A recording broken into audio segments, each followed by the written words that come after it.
Good morning, everybody. Welcome back to the channel. Gonna do a quick video today. Excuse me one second, I'm getting something situated here. So I wanted to start off, I've got some hoeing to do, but I wanted to start off showing you I've got pumpkin flowers.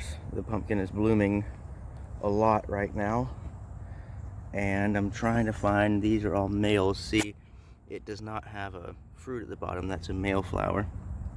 However, there is one that is a female that I'm going to show you how I pollinate it. You don't have to do this if you've got enough pollinators, but I struggle to get pollinators for some reason. So I pollinate the pumpkins by hand, and it works every time. But I'll show you real quick. We've got our first two pumpkins coming in. There's one, and if I can get around, it's gotten way out here into the walking path. There's the other one. So there it has started. The pumpkin race has started. But anyways, here's what I do when I see a female pumpkin. All you got to do is come along, find a male flower. This is a male. I snap it off like that, and I pull some of these petals off,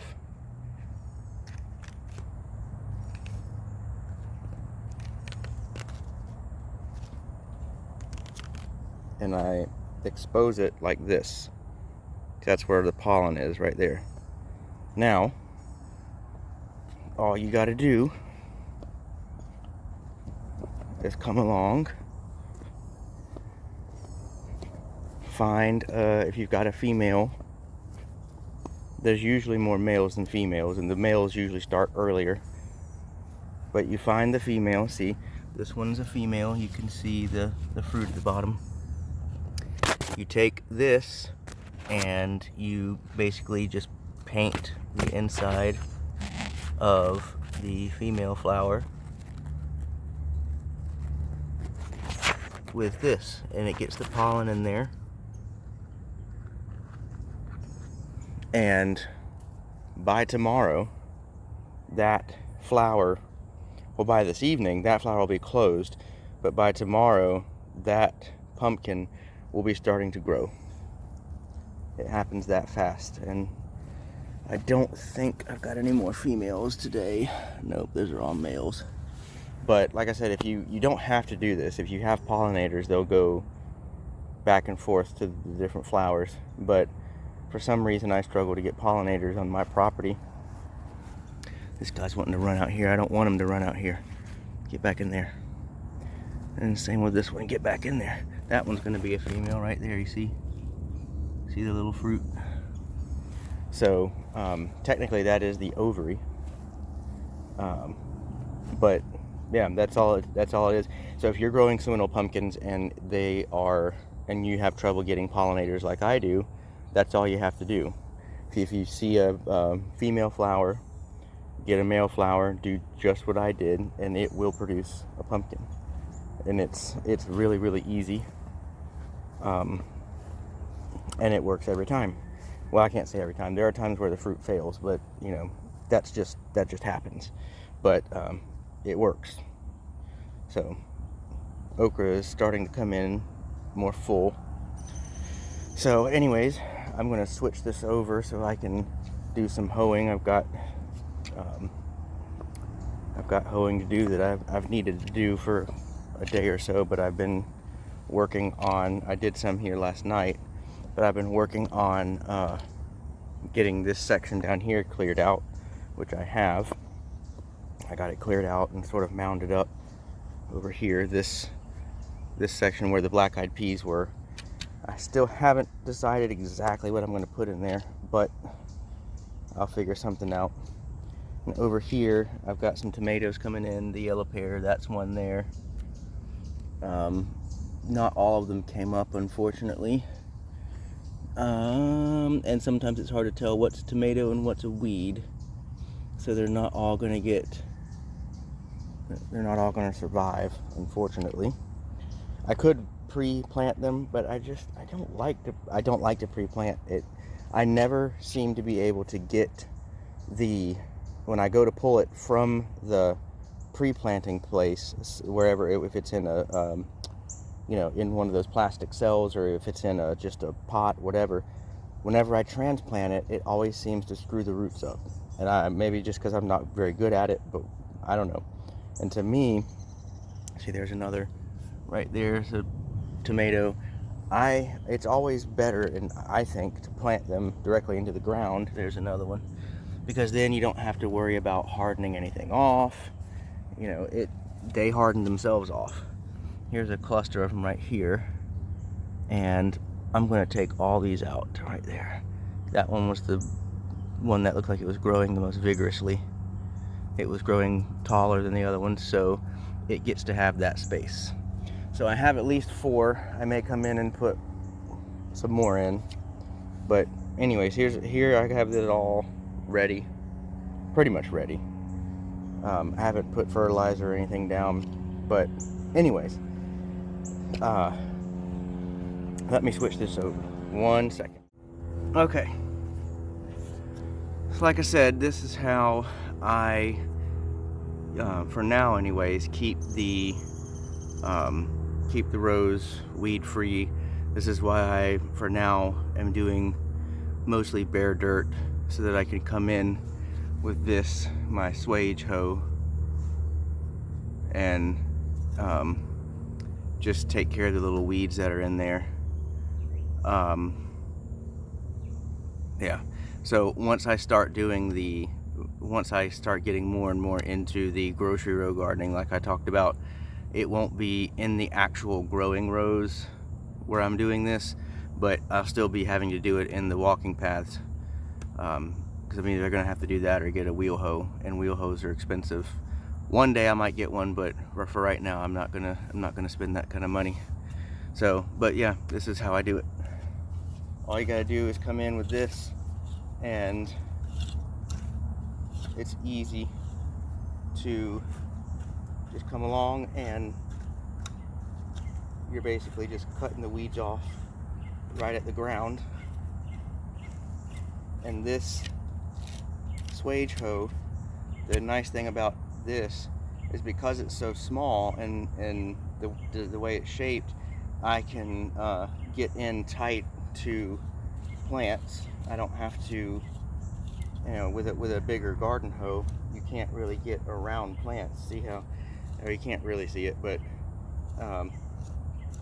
I can get in and around these okra here without actually cutting the plant. Now, I have done so by accident, but that's just an accident. But I can turn it either way, because you can use either side of this. Both sides of this are sharpened, so but yeah, you can come in, get up close to the plant, and get around it, get all the weeds out. So this is what I do periodically. Whenever it looks like there's a bunch of little weeds growing, I just come in and do this. Plus, this doesn't disturb the soil as bad. You're basically just, cutting the top layer. You're not getting down deep like you would with a regular garden hoe or something like a grub hoe or something. A grub hoe would be way too aggressive for this.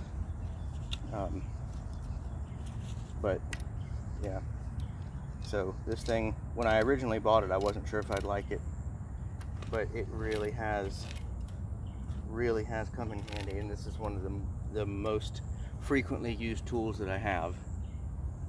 So I would recommend, if this is the style of garden you want to set up, I'd recommend having one, because then you can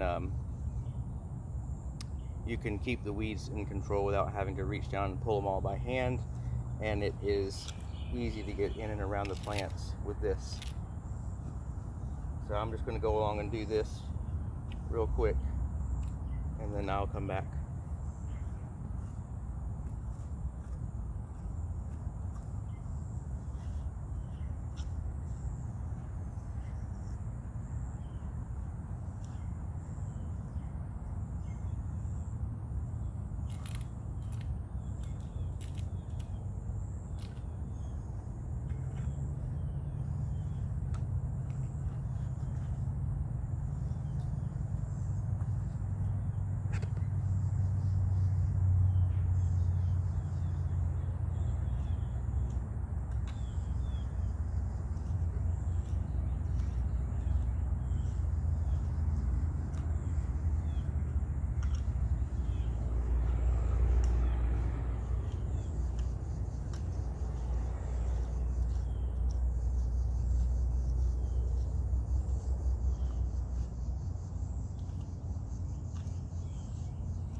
Oh, and another thing you can do is the way this comes. I bought this from easydigging.com, but the way this comes bolted here, there are 3 holes on the end of the actual head here, so you can tilt it to one side or the other, or you can have it straight. And they talk about, you know, how, depending on how you're going to be using it, how you should tilt it. And the way I use it is best to have it tilted like this. But yeah, this just bolts on right here, so you can adjust it anytime you want. Now this does not do well with thick grass.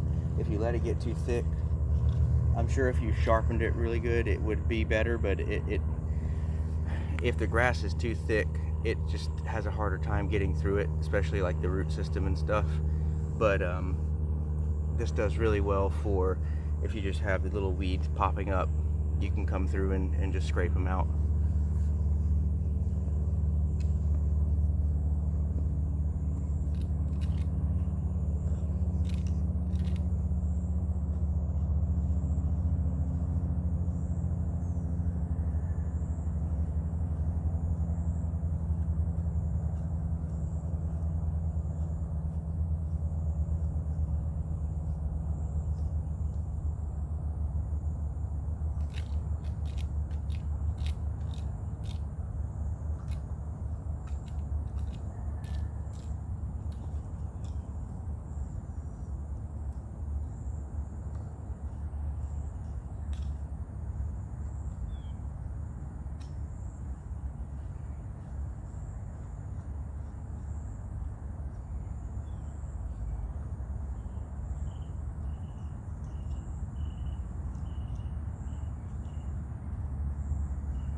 Watching me do this entire thing, but you get the idea. That's what I do.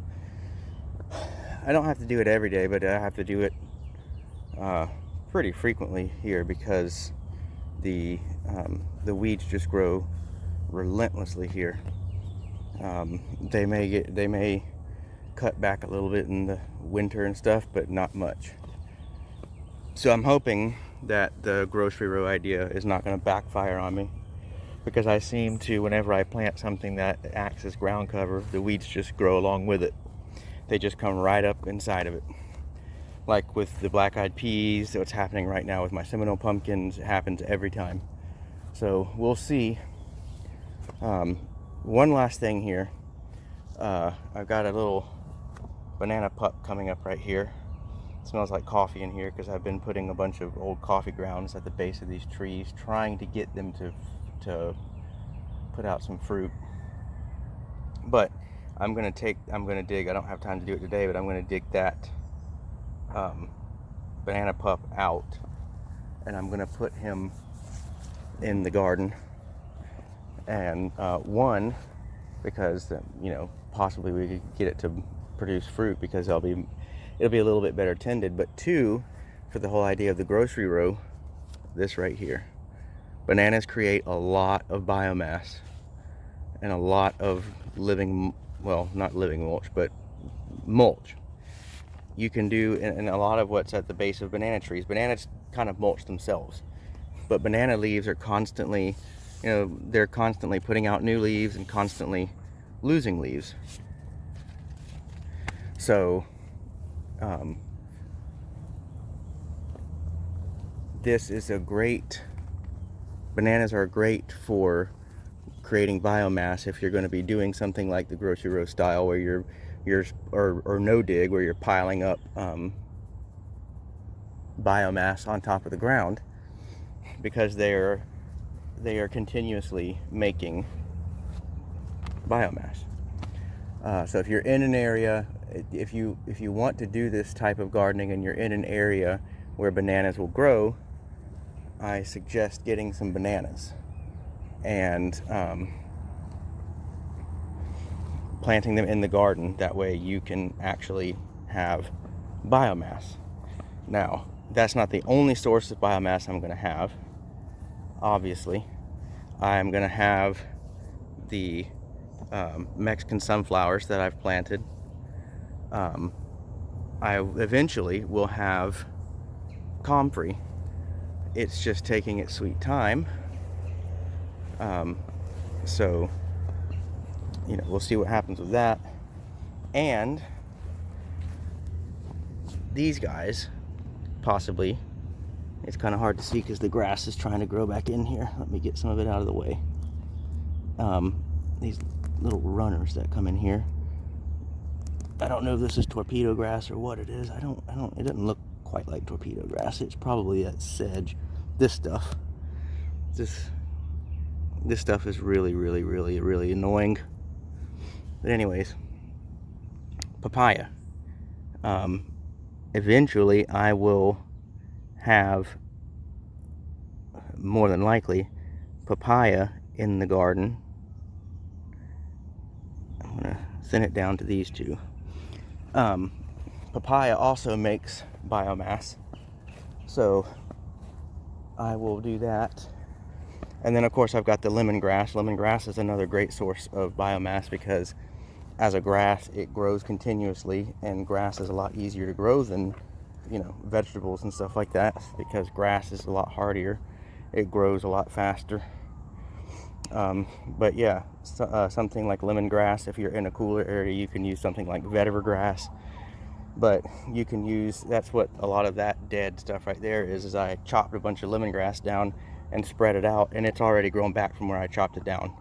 So I highly recommend getting some sort of grass. Lemongrass is easy. If you're in Florida, it's easy to grow lemongrass. I don't think vetiver will do very well here because it's not cool enough. But yeah, do some lemongrass. And there's another thing. Cassava. Cassava you could do as sort of the you've got the tree layer, then you've got the, I don't know the technical terms, but you've got like the canopy layer, then you have like the smaller tree layer. You can use cassava as the smaller tree layer, or you can keep it even smaller to use it as more of a shrub or an annual layer. Another thing you can use is this right here. This is where I mowed the yard the other day. It's just lawn clippings. Make sure it's good and dead like this is. You don't want to pile it on after it's green. Like right when you cut it and it's still green, you don't want to put it on then because it could still have seed in it. And you want it to be good and dead. And you want to make sure that you space it out. Like you want to spread it out nicely, because if you just clump it on, it can here's my little garden shed.